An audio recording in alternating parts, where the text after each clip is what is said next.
¿Qué somos capaces de hacer con el poder de nuestros pensamientos? ¿Cómo se podría difundir este conocimiento que hace 40 años, más de 40 años que estás aplicando en tus pacientes en beneficio de la sociedad y de la humanidad?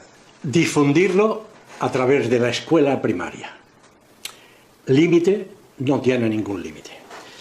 Se considera hoy milagro a aquellos hechos que razonablemente la ciencia no puede explicar, según todas las iglesias. Y entonces dicen, eso es algo sobrenatural.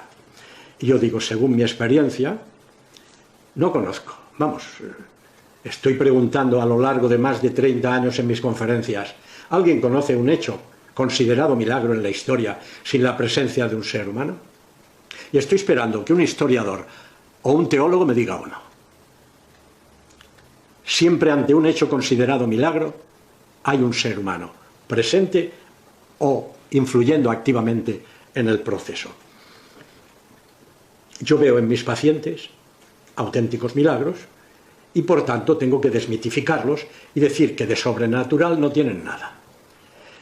Solo que son tan poco habituales que lo que necesitamos es hacerlos más corrientes, llevando a nuestro conocimiento la idea de que es ese cachito divino que nos mantiene vivos, esa energía que llamamos alma, la que pone en marcha esos procesos sorprendentes.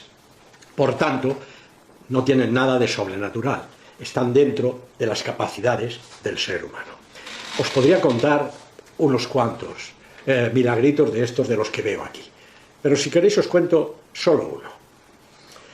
Llega a uno de mis cursos una embarazada y en un descanso le pregunta a mi hija María Jesús, ¿qué podría aconsejarle a una prima hermana mía que está embarazada de 7 meses y 2 equipos de cardiólogos de Madrid y Barcelona le han hecho un diagnóstico terrible al corazoncito de su hija, de 7 meses dentro de ella?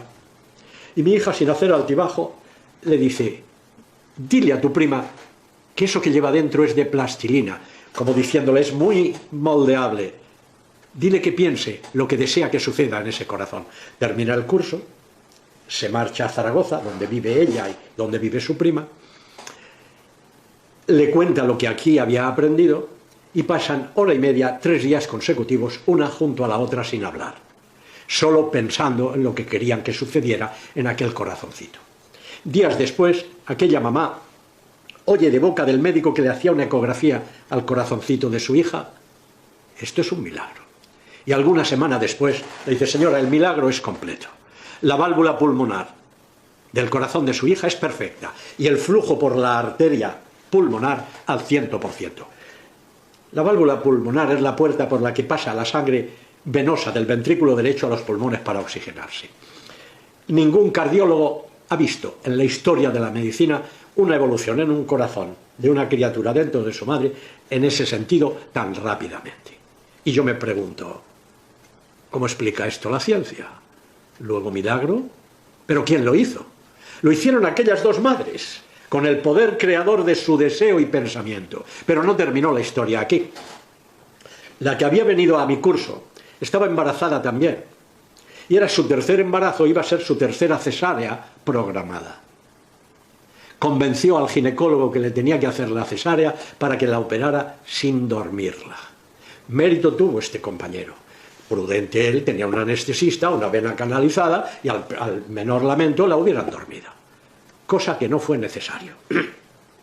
Y además, esta mujer estaba sola, porque en aquel quirófano no había ningún noesiterapeuta que pudiera ayudarla.